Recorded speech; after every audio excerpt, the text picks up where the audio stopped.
Good evening, friends of SrD. My name is Lawrence Chimwala, and I hail from Marondera, Zimbabwe. Tonight, I stand before you in Tabo, a seat I had only ever seen on a map during my geography lessons back in high school. I am not here as a tourist. I am not here for the scenery. I am here as a living, breathing receipt. I am the evidence that your generosity does not just pay school fees, it rewrites destinies. I am speaking for myself tonight, but I carry the voices of other 21 SrD beneficiaries who could not be here. Right now, they are excelling in engineering, medicine, health sciences, social sciences, only to mention a few because of you. But to understand what SrD is doing, you have to understand where I started. My father was a carpenter. His specialty was coffins, and he made them with real care. I used to watch him in his workshop, running his hands over the wood, making sure that every joint was perfect. He believed that even in death, people deserve dignity. He battled diabetes for years, and in 2010, complications from gas gangrene took his leg below the knee. We said goodbye to him in April 2016, when I was just getting started with my secondary education. After he was gone, life became heavy. I remember nights studying by a single candlelight, sharing it with my sibling because we couldn't afford electricity. The flame would flicker. I would lean closer, afraid it would go out before I finished my homework. My mother and I started selling firewood. We would walk 4 kilometers into the bush, carrying heavy loads on our heads, just to sell a few bundles and put food on the table, hand to mouth, day after day. I was chased out of school more than once because of fee arrears. I worked during the school holidays, cleaning, carrying loads, whatever I could find, just to stay in road. Then came 2019, I was about to write my O-levels. We couldn't afford the registration fee. The deadline was approaching. I had given up hope. But a girl in my class named Ropa Fadzonjiri, she told her parents about my situation. They registered for me, a family I barely knew. I passed with 10 O-level subjects, but I couldn't collect my results. The school held them because of arrears. We negotiated with the deputy head to let me proceed to A-level. He agreed, but he held my O-level results as collateral. I walked into A-level knowing my past was locked in a cabinet, waiting for me to earn it back. I finished A-level in 2021. Then I got a job as a fuel attendant at a Chinese mining firm in Mutare called Mingchang Sino Africa. For 8 months, I stood at that pump, day and night, in the heat and dust, pumping fuel, saving every cent. Finally, I had enough. I went back to Cheritombo High School. I paid every cent of the arrears, and I collected my O and A-level results together. You know, when I finally Yet with those results in my hand, I didn't celebrate. I cried. Because I wasn't holding just my results. I was holding every night I studied by a candlelight. Every kilometer I walked for firewood. Every time I was chased out of school. Every prayer my mother whispered when she thought I couldn't hear. I was holding my father's hope. He never got to see this day. But I know wherever he is so proud. Talent is universal, but opportunity is not. I had the talent. I had the hunger, but the odds were stacked against me because the opportunity was not simply there. That is until Simbaredzidzo saw me, not as a statistic, not as a pity case, but as potential.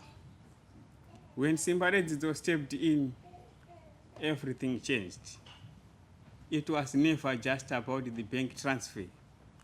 Yes, the financials paid my tuition at Pintura University of Science Education, where I am now a third-year economics student.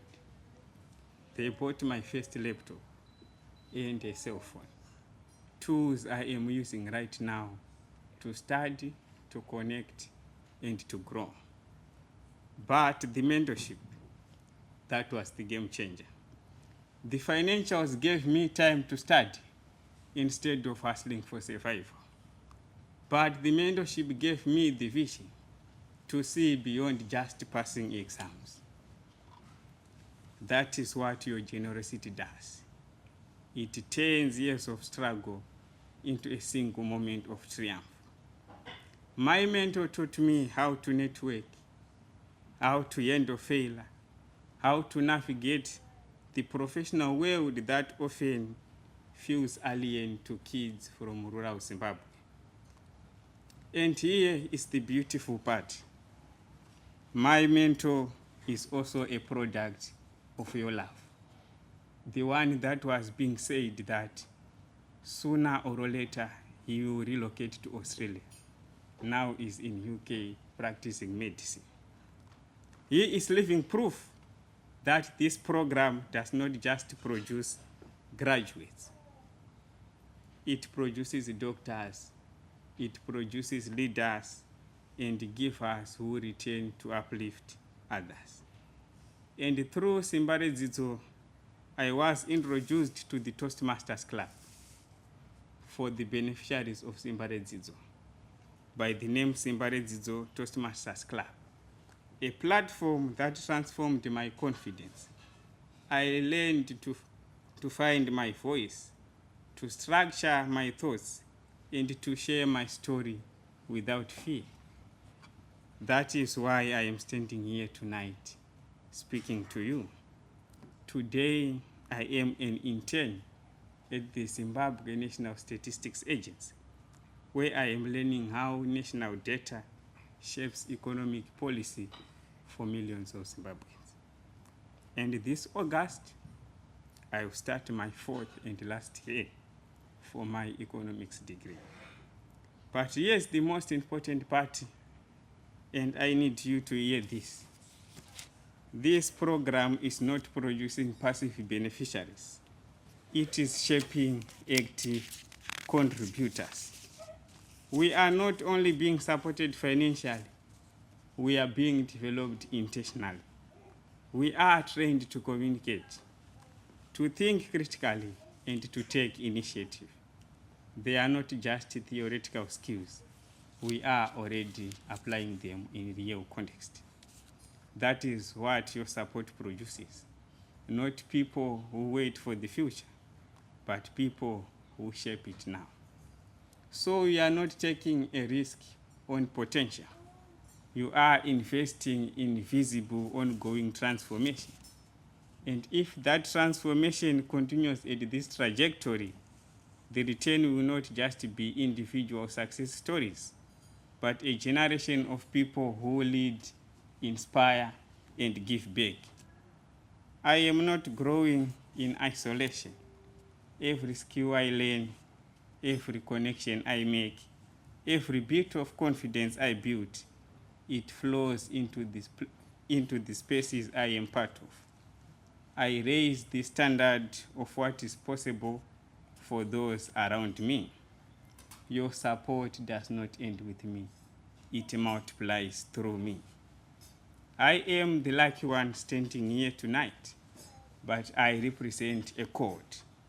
We are not just surviving our education, we are dominating it. And we are doing it because SrD refused to let our circumstances define our future.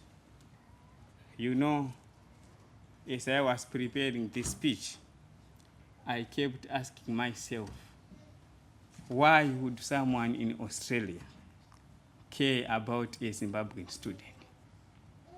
Food for thought. And here's what I realized. Every single person in this room, you know what it feels like to struggle. Maybe not my struggle, but your own.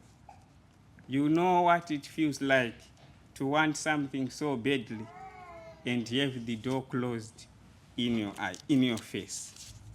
My father built coffins to give people dignity in death. You are building futures to give young people dignity in life. That is the legacy you are building. Not just graduates, not just professionals, but givers and leaders. People who understand that what they received was not just a privilege to enjoy, but a responsibility to justify. As I look into this room in Dubo, I see people who have crossed oceans to build lives here, but I know deep down, you haven't forgotten home. You haven't forgotten the dusty roads, the crowded classrooms, the hungry eyes of children who just want a chance. I am not here to ask for pity.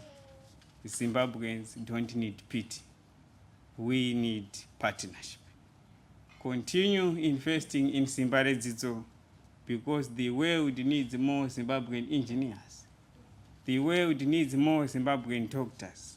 The world needs more Zimbabwean economists who understand struggle, because we are the ones who will never take success for granted. We are the ones who will rebuild our nation with integrity. I stand here tonight, a boy from Marondera who studied by a candlelight and sowed firewood with his mother. I am not special. I am not extraordinary. I am just someone who was given a chance. And if I can stand here in Durban, Australia, speaking to you, imagine what the next Lawrence could do. Imagine what 21 other Lawrences could do. Imagine what a generation of Lawrences could do. The only difference between me and the person I could have become is you. Thank you for proving that distance, whether from Harare to Durban or from poverty to prosperity, can be bridged by generosity. I am Lawrence Chimala, and I am a product of your love. With these salutations.